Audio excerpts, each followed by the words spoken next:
खेल होता है। अब इसके बाद हम अगला जो संख्याएं पढ़ रहे हैं कि किस प्रकार की संख्याएं पढ़ रहे हैं, जो अपरिमेय संख्याएं होती हैं, ऐसी अपरिमेय संख्याएं। तो अपरिमेय संख्याएं क्या होंगी कि वे सभी संख्याएं जिन्हें हम पी बाई क्यू के रूप में नहीं लिख सकते, यानी कि वे सभी संख्याएं जिन्हें हम P बटा Q के रूप में नहीं लिख सकते या व्यक्त नहीं कर सकते, क्या कहलाते हैं, अपरिमेय संख्याएं कहलाते हैं। कैसी कहलाते हैं, अपरिमेय संख्या। ऐसी संख्याओं का प्राय पूर्ण वर्ग नहीं होता है, ऐसी संख्याओं का प्राय पूर्ण वर्ग नहीं होता है। पूर्ण वर्ग का मतलब कि इनका जो वर्ग होगा वो पूर्ण प्राप्त नहीं होगा, वर्ग नहीं होता है। और इन्हें अंडर रूट में लिखते हैं।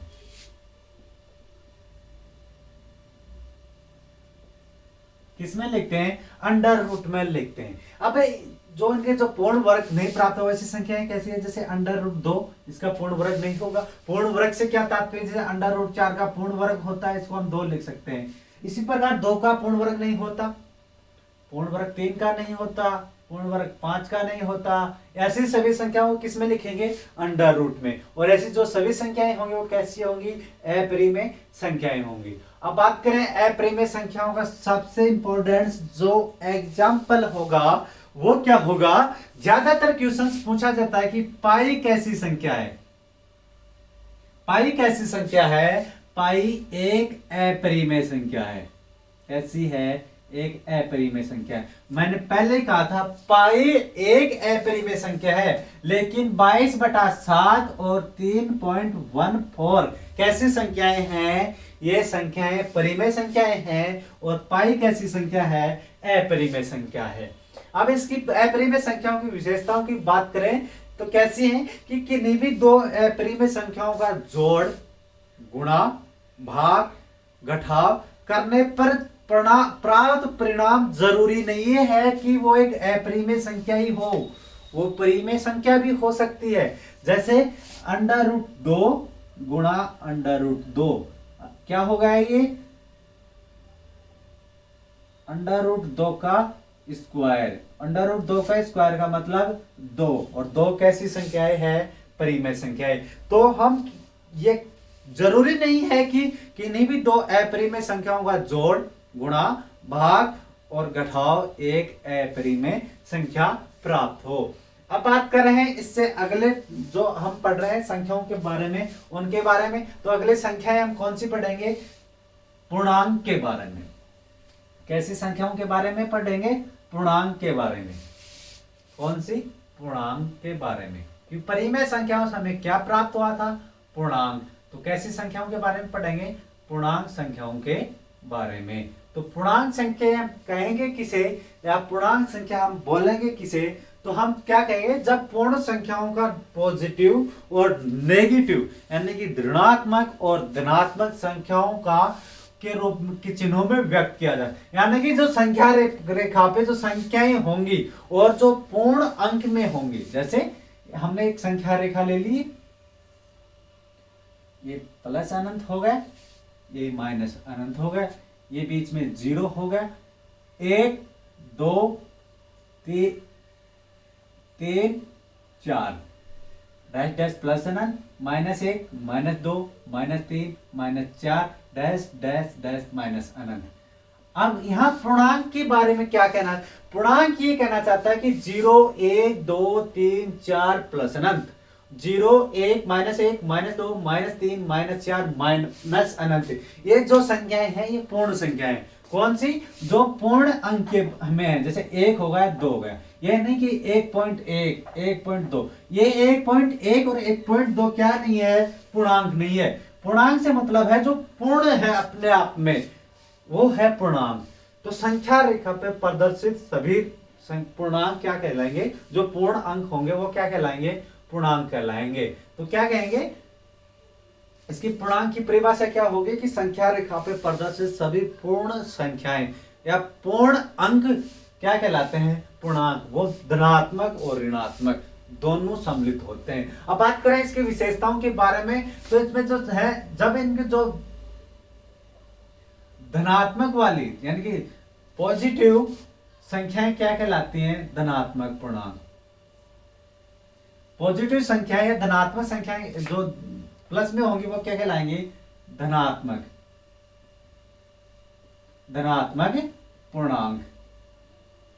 और जब ये नेगेटिव में होगा यानी कि जो माइनस में संख्याएं होंगी वो क्या कहलाती हैं, ऋणात्मक पूर्णांक। क्या कहलाएंगी, ऋणात्मक पूर्णांक। धनात्मक पूर्णांक किसे कहेंगे, जो जिन पर जो संख्याएं धनात्मक होंगी, आज जो प्लस में होंगे उनको क्या कहेंगे, धनात्मक पूर्णांक। और ऋणात्मक पूर्णांक किसे कहेंगे, जो माइनस में होंगे उन्हें ऋणात्मक पूर्णांक कहेंगे। अब बात करें इनमें जो इंपॉर्टेंट चीज होगी कि जीरो है वो कैसा पूर्णांक है, उसमें ना तो धनात्मक है ना ऋणात्मक है। तो जीरो कैसा है, जीरो उदासीन पूर्णांक है। कैसा पूर्णांक है, उदासीन पूर्णांक है। तो क्या कहेंगे हम, जीरो उदासीन पूर्णांक है। क्वेश्चन आएगा कि जीरो कैसा पूर्णांक है, तो जीरो उदासीन पूर्णांक है। इसके बाद हम बात करेंगे दो पूर्णांक संख्याओं का गुणा, घटाव और योग से जो प्राप्त परिणाम होगा वो क्या होगा, एक पूर्णांक प्राप्त होगा। क्या इंपॉर्टेंट टॉपिक्स है कि दो पूर्णांक होंगे, दो पूर्णांक का प्लस यानी जोड़, माइनस और गुणा करने पर, किन्हीं भी दो पूर्णांकों का जोड़ करने पर, गुणा करने और भाग करने पर प्राप्त परिणाम भी एक पूर्णांक होगा। क्या होगा, एक पूर्णांक होगा। अब इसमें हमने भाग क्यों शामिल नहीं किया, इसमें अब तक हमने भाग शामिल कर रहे थे, इसमें हमने सिर्फ 3 क्या, भाग क्यों सम्मिलित नहीं किया। हम कोई दो पूर्णांक लेते हैं, एक 3 और 2। हम कह रहे हैं कि 3 में और 2 का भाग देने पर हमें पास 1.5 प्राप्त होता है। 1.5 नॉट 1.5 क्या नहीं है, पूर्णांक नहीं है। हम पूर्णांक के लिए हम क्या कहा, जो पूर्ण हो। और यदि हम 3 + 2 करें तो प्लस कर रहे हैं तो 5, घटा रहे हैं तो 1 और गुणा कर रहे हैं तो 6। ये बताओ 5, 1, 6 क्या है, एक पूर्णांक है। गुणा करने पर, जोड़ करने पर, भाग करने पर जो परिणाम प्राप्त होगा वो भी एक पूर्णांक होगा। लेकिन भाग करने पर प्राप्त परिणाम जरूरी नहीं है कि वो एक पूर्णांक संख्या ही हो। क्यों, क्योंकि वो एक पॉइंट्स में भी आ सकता है। इसके बाद हम पढ़ेंगे अगली जो संख्याएं होंगी वो पढ़ेंगे हम प्राकृत संख्याओं के बारे में। इनके बारे में, प्राकृत संख्याओं के बारे में।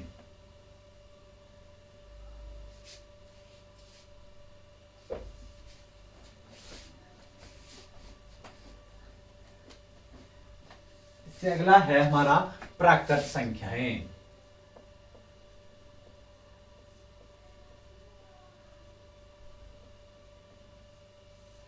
कैसा है, प्राकृत संख्याएं कि गिनती की सभी वे प्राकृत संख्याएं कहलाती है प्रकृति में विद्यमान, यानी कि वे सभी संख्याएं जो प्रकृति में विद्यमान हैं क्या कहलाएंगी, प्राकृत संख्या कहलाएंगी। और ऐसी संख्याएं कौन सी होंगी, माइनस वाली नहीं होंगी, सिर्फ धनात्मक होंगी। और कहां से प्राकृत संख्याएं कहां से स्टार्ट होती है, प्राकृत संख्याओं के लिए 1 से स्टार्ट होती है। 1, 2, 3, 4, 5, 6, 7 dash dash dash dash plus अनंत से जस्ट पहले वाला, यानी कि वे सभी संख्याएं जो प्रकृति में विद्यमान हैं क्या कहलाएंगी, प्राकृत संख्याएं। -1, -2, -3 और 0 एक प्राकृत संख्याएं नहीं है।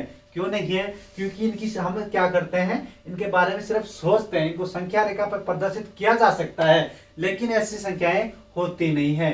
यानी कि जो परिणाम होगा वो क्या होगा, पॉजिटिव में होगा।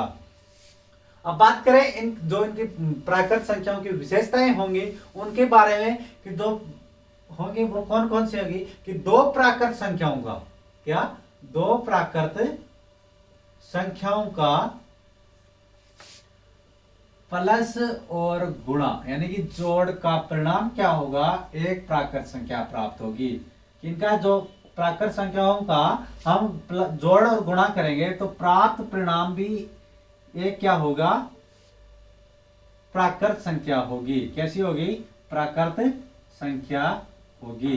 कैसे होगी, एग्जाम्पल्स के लेते हैं कि जैसे हमने 2 + 3 लिया, क्या प्राप्त हुआ, 5, और 5 क्या है, एक प्राकृत संख्या। हमने 2 × 3 लिया और क्या है, 6 भी क्या है, एक प्राकृत संख्या है। अब इसके बाद अगला जो इसकी विशेषताएं होगी वो कौन सी है कि 2 प्राकृत संख्याओं, कोई भी 2 प्राकृत संख्याएं ले लें, उनका जो घटाव और भाग का परिणाम कोई जरूरी नहीं है कि एक प्राकृत संख्या हो, का परिणाम एक प्राकृत संख्या हो, यह जरूरी नहीं है। क्या नहीं है, जरूरी नहीं है। कैसे जरूरी नहीं है, कैसे नहीं होगा, हम कहेंगे कि जैसे प्राकृत संख्याओं में कि हमने 2 ले ली, दूसरी प्राकृत संख्या है हमने 3 ले ली, तो माइनस में 1 आएगा, और -1 क्या नहीं है, प्राकृत संख्या नहीं है। इसके बाद हम बात करें कि जैसे हमने 3 ले लिया और 4 ले लिया, क्या होगा, 0.1, ये भी क्या है, प्राकृत संख्या नहीं है। 0.7 जो भी आएगा ये प्राकृत संख्या नहीं है। यानी कि हम क्या कहेंगे प्राकृत संख्याओं के बारे में। अब बात करें प्राकृत संख्याएं किसे कहेंगे या प्राकृत संख्याएं क्या होंगी, बात करें हम इससे जस्ट पहले जो पूर्णांक पढ़े थे उनकी, तो उनमें जो 1, 2, 3, 4 इनके बारे में जो अध्ययन आया था उनको क्या कहेंगे, क्या हो सकता है उनसे आधार कि सभी धनात्मक प्राकृत कि सभी प्राकृत संख्याएं, जो हमें प्राकृत संख्याएं पढ़ रहे हैं क्या है कि सभी प्राकृत संख्याएं धनात्मक पूर्णांक होता है। क्या होता है, धनात्मक पूर्णांक होता है। कि ये 1, 2, 3 ये सब क्या है, धनात्मक पूर्णांक है। तो हम कह सकते हैं सभी प्राकृत संख्याएं क्या होती हैं, धनात्मक पूर्णांक होता है। इसके बाद हम अगला पढ़ेंगे अगली संख्याओं के बारे में, पूर्ण संख्याओं के बारे में। अब पूर्ण संख्याएं किसे कहेंगे, पूर्ण संख्याएं क्या होती हैं।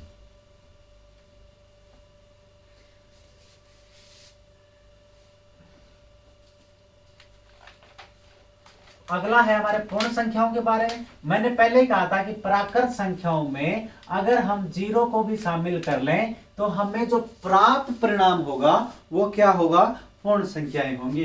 1 मिनट, मैं इसमें थोड़ा इंक डाल देता हूं।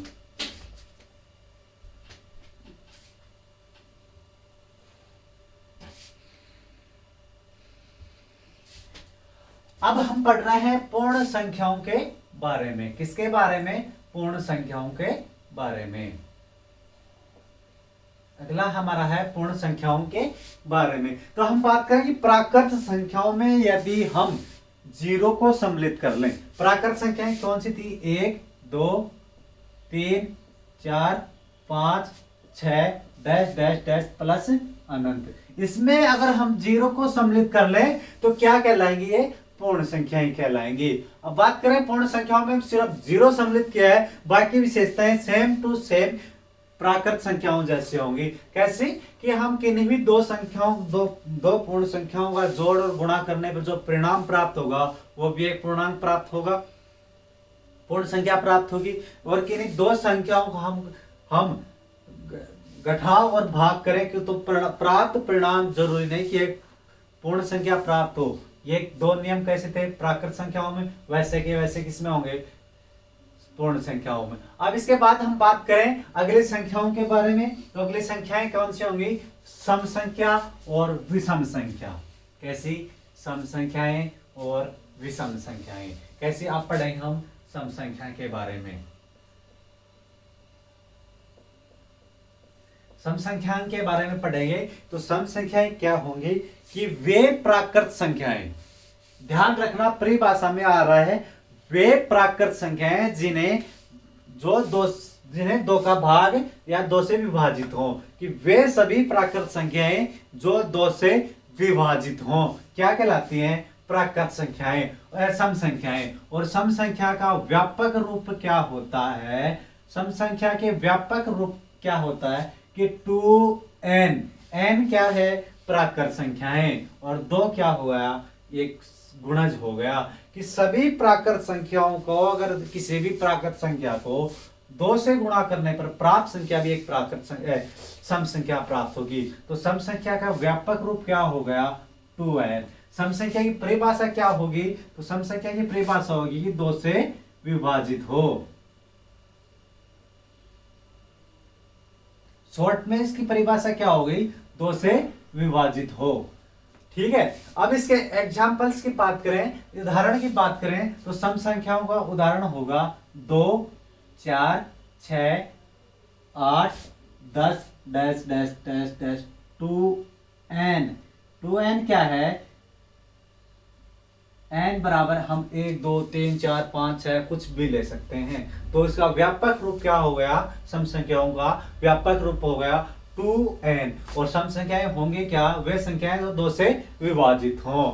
अब 2 से विभाजित हों, अब इसके जो कुछ उदाहरण होंगे, विशेषताएं होंगी, उनके बारे में हम पढ़ेंगे कि किन्हीं भी दो संख्याओं का गुणा प्लस और गुणा करने पर प्राप्त परिणाम भी एक सम संख्या प्राप्त होगा। किसी भी सम संख्या का हम जब गुणा करें या जोड़ करें किन्हीं भी दो सम संख्याओं का, तो जो प्राप्त परिणाम भी क्या होगा, एक सम संख्या प्राप्त होगी। क्या होगी, सम संख्या प्राप्त होगी। और किन्हीं भी दो सम संख्याओं का यदि हम भाग करें और घटाव करें, तो जरूरी नहीं कि प्राप्त परिणाम एक सम संख्या हो। तो क्या नहीं है, जरूरी नहीं है। क्यों नहीं है, क्योंकि वो एक पॉइंट में भी आ सकता है, माइनस में भी आ सकता है, इसलिए जरूरी नहीं। इसके बाद हम पढ़ते हैं विषम संख्याओं के बारे में। विषम संख्याएं किसे कहेंगे, विषम संख्याओं के बारे में पढ़ेंगे। अब विषम संख्याएं किसे कहेंगे, तो वे सभी संख्याएं जो दो, विषम संख्याएं किसे कहेंगे कि वे प्राकृत संख्याएं जिन्हें पूर्णतः विभाजित नहीं किया जा सकता है, यानी कि 2 से पूर्णतः विभाजित ना हो, 2 से पूर्णतः विभाजित ना हो। क्या ना हो, 2 से पूर्णतः विभाजित ना हो। तो ऐसी संख्याओं का व्यापक रूप क्या हो जाएगा, जैसे हमने 2n प्लस 1, ये क्या हो गया, सम संख्याओं का व्यापक रूप हो गया। सम संख्याओं का व्यापक रूप कौन सा हो गया, 2n प्लस 1 क्या हो गया, सम संख्याओं का व्यापक रूप हो गया। सम संख्याएं, विषम संख्याएं होंगी कौन सी, जो 2 से पूर्णतः विभाजित ना हो, क्या होंगी, विषम संख्याएं होंगी। और सम संख्याएं कौन सी होंगी, जो 2 से पूर्णतः विभाजित हो, क्या होंगी, सम संख्याएं होंगी। और सम संख्याओं का व्यापक रूप क्या है, 2n। और विषम संख्या का व्यापक रूप कौन सा है, 2n प्लस 1। अब इसके बाद हम बात करें कि विषम संख्याओं की जो विशेषताएं होंगी वो कौन कौन सी होंगी। तो विषम संख्याओं की विशेषताएं की बात करें कि किन्हीं भी दो विषम संख्याओं का गुणा का परिणाम क्या होगा, विषम संख्या प्राप्त होगी। क्या होगा, सिर्फ गुणा का परिणाम से क्या होगी, हमें विषम संख्या प्राप्त होगी। कि कोई भी दो विषम संख्याएं लेंगे और उनका गुणा करेंगे तो उनकी जो प्राप्त होगी वो विषम संख्या प्राप्त होगी। और पर जरूरी नहीं कि प्लस करने पर, माइनस करने पर और भाग करने पर जो प्राप्त संख्या हो वो एक विषम संख्या हो, ये जरूरी नहीं है। जरूरी नहीं है कि विषम संख्याओं की कोई भी दो विषम संख्याएं लेंगे तो उनका जोड़ करें तो प्राप्त संख्या जरूरी नहीं कि एक विषम संख्या हो, वो एक सम संख्या भी हो सकती है। दो संख्या विषम संख्याओं का घटाव करें तो जरूरी नहीं है कि प्राप्त विषम संख्या हो या नहीं हो, वो सम भी हो सकती है। इसी तरह हम अगला पढ़ेंगे अब भाज्य और अभाज्य संख्याओं के बारे में। किसके बारे में पढ़ेंगे, भाज्य और अभाज्य संख्याओं के बारे में। अब हम पढ़ेंगे पहले अभाज्य संख्या के बारे में। यहां से अब ज्यादा इंपॉर्टेंट हो जाएगा, यहां से हमारी संख्या पद्धति, यहां से अंकों का खेल स्टार्ट होता है, शुरू होता है। अब बात करें कि भाज्य संख्याएं, अभाज्य संख्याएं किसे कहेंगे। अभाज्य संख्या किसे कहेंगे कि वे सभी संख्याएं जो एक और स्वयं यानी कि एक और स्वयं के अलावा किसी और संख्या का भाग नहीं जाता हो या किसी और संख्या से विभाजित ना हो, किसी और संख्या से के अलावा किसी और संख्या से विभाजित ना हो। क्या ना हो, विभाजित ना हो, तो ऐसी सभी संख्याएं क्या कहलाती हैं?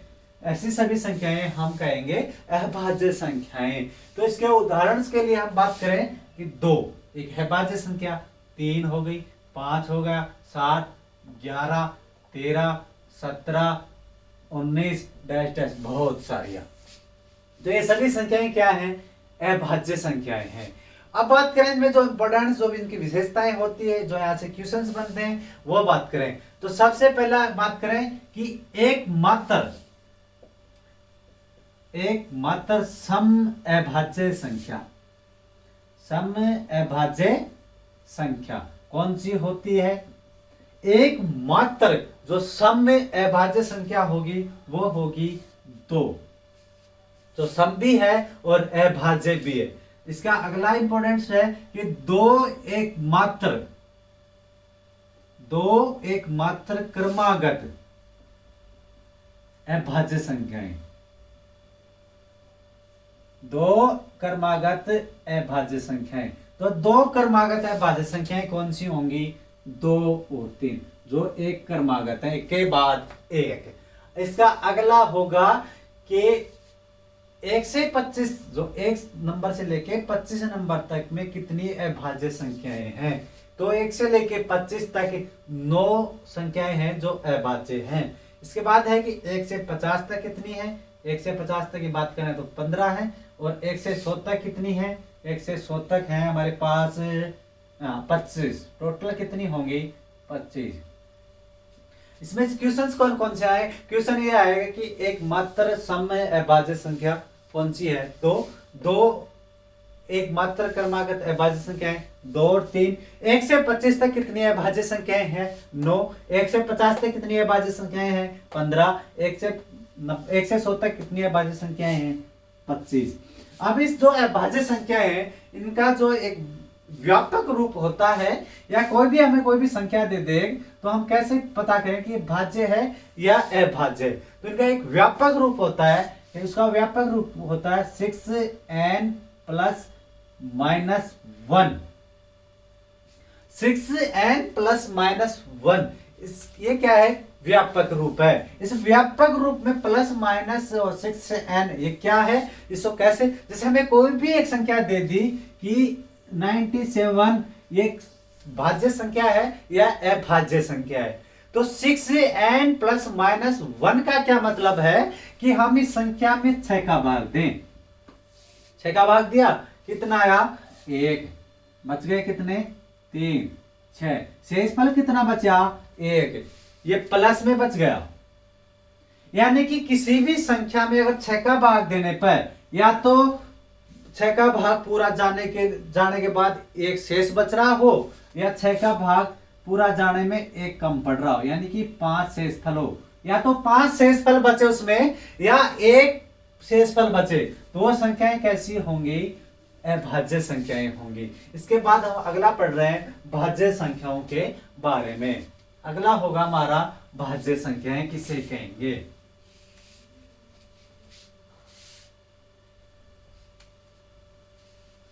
हमारा है अब अगला भाज्य संख्याएं। तो भाज्य संख्याएं किसे कहेंगी? वे संख्याएं जो एक और स्वयं के अलावा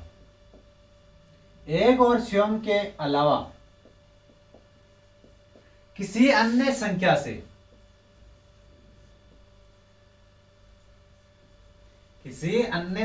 से विभाजित हो। क्या हो? विभाजित हो। क्या कहलाएंगी? अभाज्य संख्या कहलाएंगी। तो ऐसी संख्याओं का उदाहरण के लिए हम बात करें, 4 हो गया, 6 हो गया, 8 हो गया, 9 हो गया, 10 हो गया, 12 dash dash dash dash dash अनंत। तो ऐसी संख्याएं होगी कौन सी? जो स्वयं और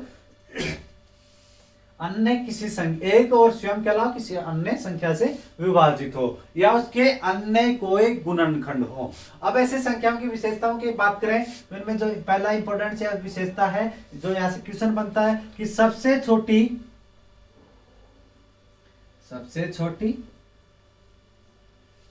भाज्य संख्या।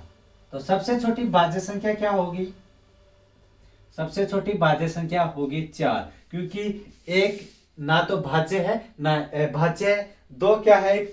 अभाज्य संख्या। 3 भी क्या है? अभाज्य संख्या। अब अगली जो सबसे छोटी भाज्य संख्या आएगी वो आएगी 4। इसके बाद अगली जो इसकी इंपॉर्टेंट है कि सबसे छोटी विषम अभाज्य संख्या, सबसे छोटी विषम अभाज्य, विषम भाज्य, जो विषम संख्या है और भाज्य भी है, कौन सी होगी? 9। 9 एकमात्र ऐसी विषम भाज्य संख्या है जो सबसे छोटी है, क्योंकि 4 विषम है, फिर 5 अभाज्य आएगी, 7 भी अभाज्य आएगी, 8 और 9। 9 कैसी है? विषम भाज्य संख्या जो सबसे छोटी है। अब नोट करने की बात क्या है? यहाँ पे नोट करने लायक बात यह है कि एक ना तो भाज्य है और ना ही अभाज्य है। एक क्या है? एक ना तो भाज्य संख्या है और ना ही अभाज्य संख्या है। तो एक कैसी है? एक उदासीन है।